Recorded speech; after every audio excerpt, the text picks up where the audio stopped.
छावा गांव में शाम होने को थे और हर शाम की तरह आज भी चारों ओर बिजली की गड़गड़ाहट सुनाई दे रही थी। बारिश होने वाली है। अपने अपने मोबाइल को बंद करके घरों की तरफ बढ़ते रहें। बारिश होने वाली है। अपने अपने मोबाइल को बंद करके घरों की तरफ बढ़ते रहें।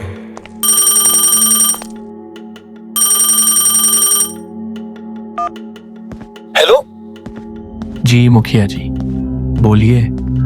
राजू, बारिश होने वाली है। सब लोग फोन बंद करके घर पहुंचा या नहीं? जी मुखिया जी, लगभग सब चले ही गए। लगभग? तू जानता है ना बिजली गड़गड़ाहट होने के बाद क्या होता है? फौरन घर भेज सबको। जी मुखिया जी, आप चिंता मत कीजिए। बारिश होने से पहले मैं सभी को घर भेज दूंगा। ठीक है, तू भी जल्द घर चले जा और याद से तुम भी अपना फोन बंद कर देना। जी मुखिया जी, कल मिलते हैं। चिंटू। हाँ पापा। बारिश होने वाली है, जल्दी अपना फोन बंद करो। जाओ, जाकर सारे खिड़की दरवाजे बंद कर दो। हाँ पापा, जा रहा हूँ। बारिश होने वाली है।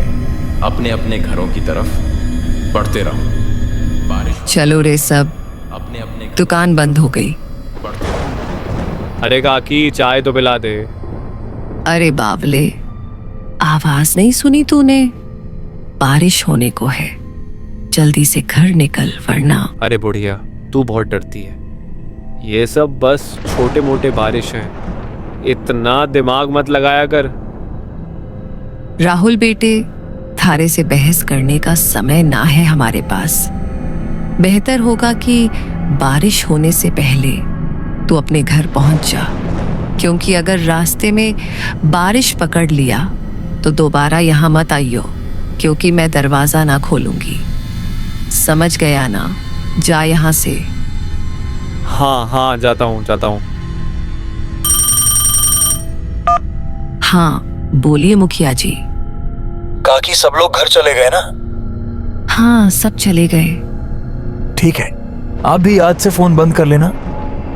रोज रोज फोन करके यही बोलता है तू। अरे 5 महीनों से बारिश के कारण गांव में कुछ नहीं हुआ, तो अब क्या हो जाएगा?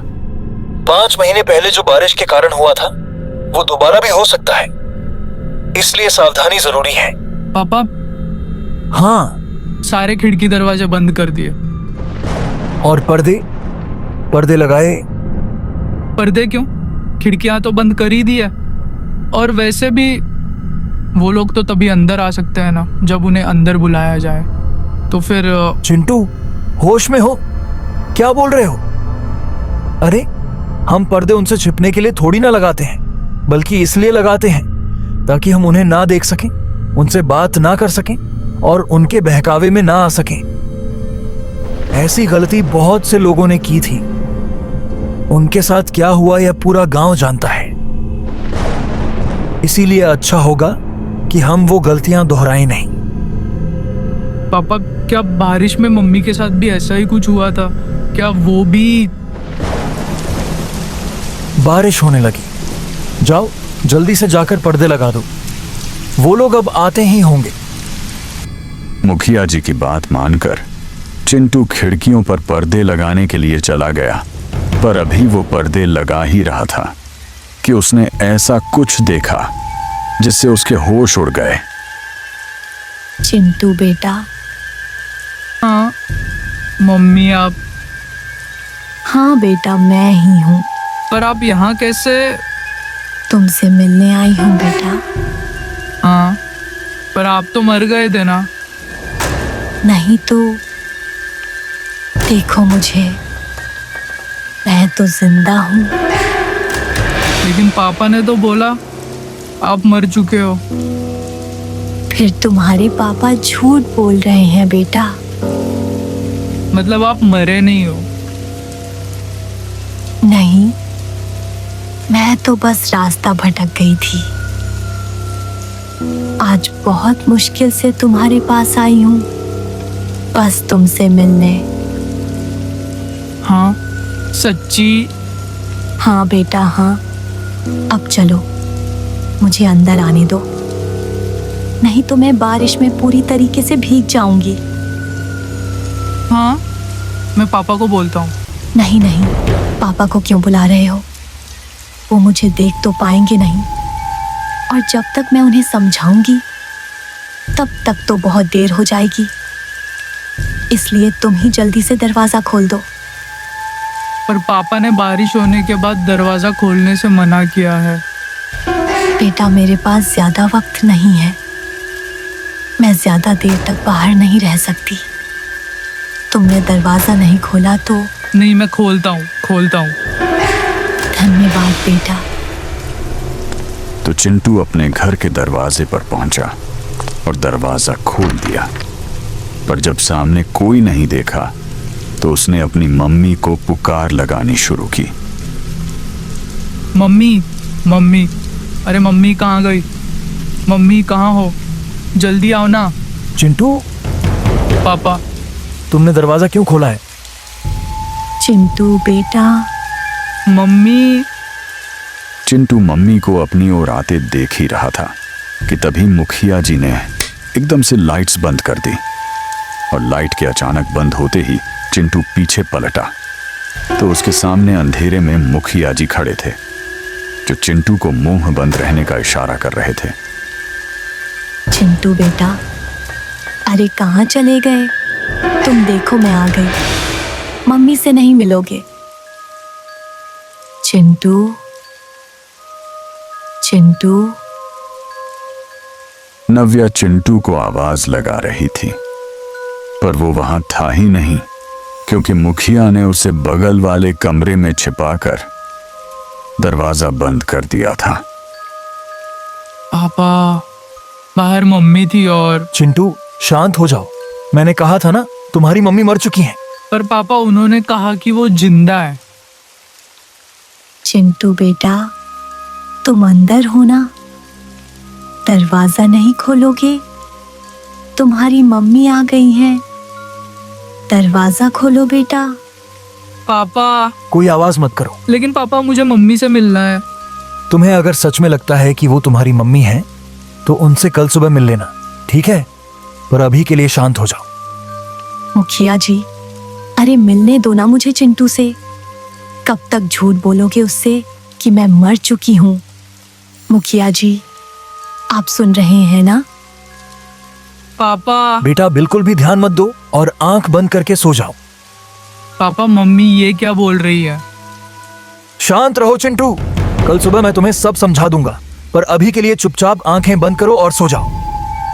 तो चिंटू अपने पापा के कंधे पर सिर रखकर सो गया, और जब सुबह हुई तो मुखिया चिंटू को आवाज लगाते हुए बोले, चिंटू उठ जाओ, सुबह हो गई है। हाँ सुबह हो गई, तो मम्मी से मिल सकते हैं ना अब? बाहर आओ मेरे साथ, तुम्हें तुम्हारी मम्मी से मिलाता हूं। लेकिन जैसे ही दोनों कमरे के बाहर आए वहां कोई नहीं था। हाँ, वो मम्मी कहाँ गई? मैंने कहा था ना कि वो तुम्हारी मम्मी नहीं थी। पापा वो मम्मी जैसे ही बात कर रही थी। बेटा मैंने समझाया था ना, तुम्हें पर्दे लगाने के पीछे की सबसे बड़ी वजह यही है कि हम उन्हें देख ना पाए, उनकी बातों में ना आ पाए। जैसे कल तुम आ गए। पर वो बोल रही थी कि वो मरी नहीं है, जिंदा है। अगर वो मर गई है तो यहाँ कैसे आ गई? एक काम करो, मेरे साथ चलो। हाँ, कहाँ पापा? बस चलो मेरे साथ, तुम्हें कुछ दिखाना है। तो उसके बाद वो दोनों गांव के लगभग बाहर चले आए, और वहां पहुंचते ही चिंटू बोला, पापा हम लोग यहाँ क्यों चले आए?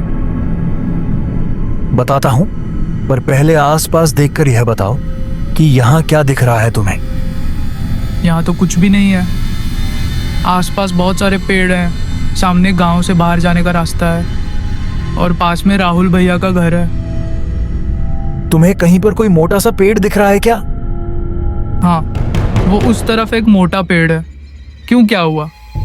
हाँ बेटा, ये वही जगह है जहां तुम्हारी मम्मी की मौत हुई थी। उस दिन हमें शहर से लौटने में देर हो गई थी और गांव पहुंचते पहुंचते रात हो गई थी।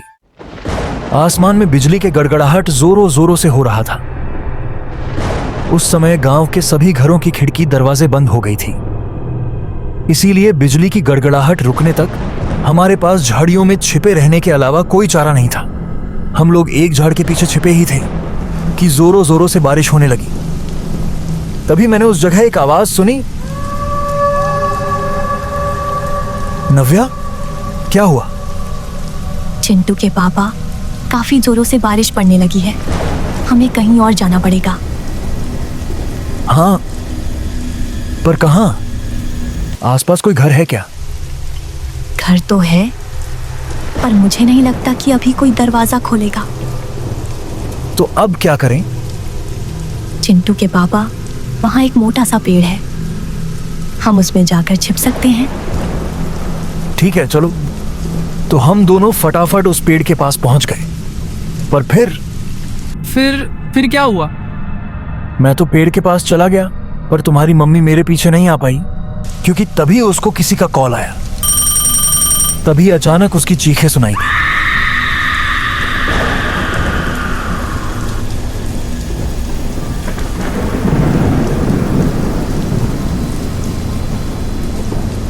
उन आवाजों को सुन मैं इतना घबरा गया कि अपनी जगह से हिल भी ना पाया।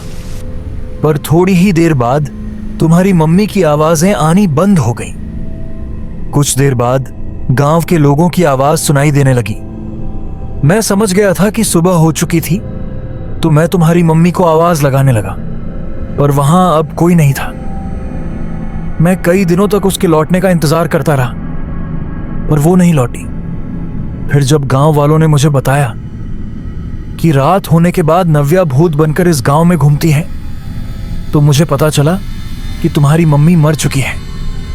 मतलब कल जिसे मैंने देखा वो तुम्हारी मम्मी नहीं थी बेटा, क्योंकि मरे हुए लोग वापस नहीं आया करते, इंसान बनकर तो बिल्कुल भी नहीं।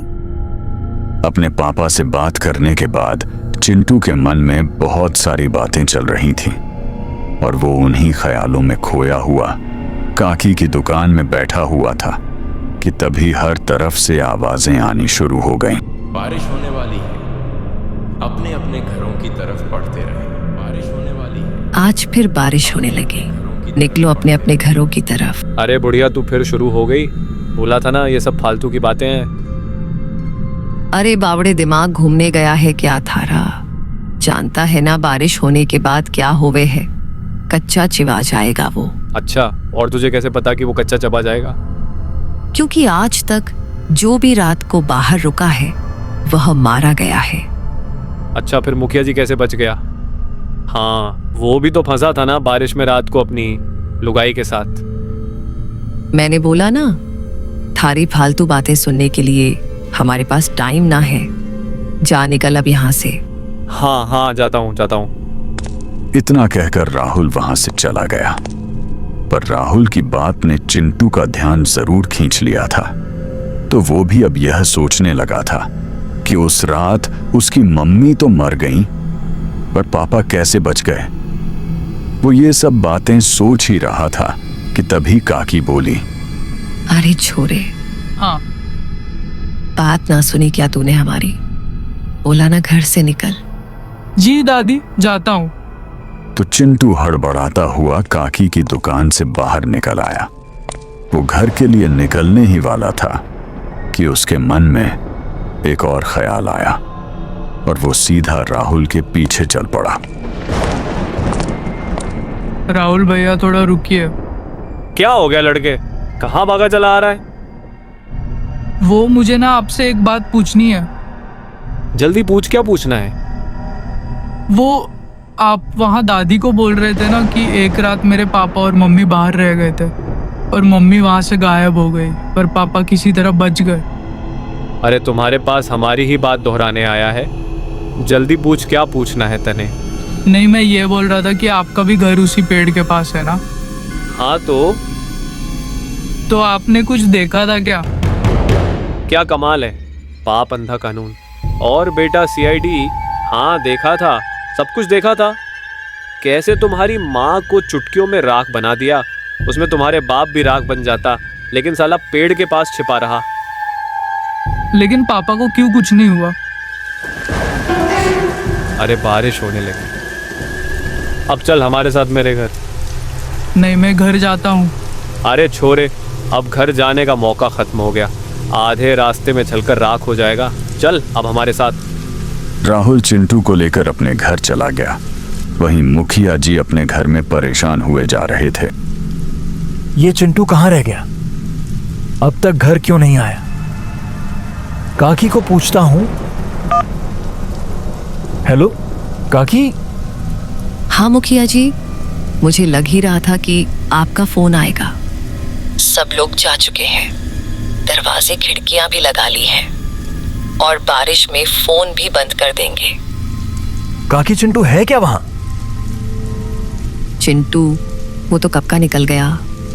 चिंटू घर नहीं लौटा है।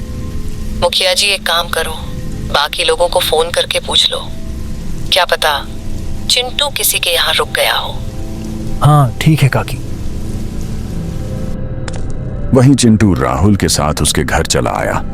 अभी वे दोनों घर पहुंचे ही थे कि चिंटू ने फिर से पूछा, राहुल भैया, पापा को उस दिन बारिश में क्यों कुछ नहीं हुआ और मेरी माँ गायब कैसे हो गई? देख छोड़े, उस दिन तुम्हारी माँ को उस बारिश में किसी का कॉल आया था। जैसे ही तुम्हारी माँ ने हेलो कहा, उसके शरीर पर बहुत बड़ी बिजली गिर पड़ी। उस बिजली के कारण रोशनी दूर दूर तक फैल गई थी। ऐसा लग रहा था जैसे उस जगह कोई बम विस्फोट हो गया हो।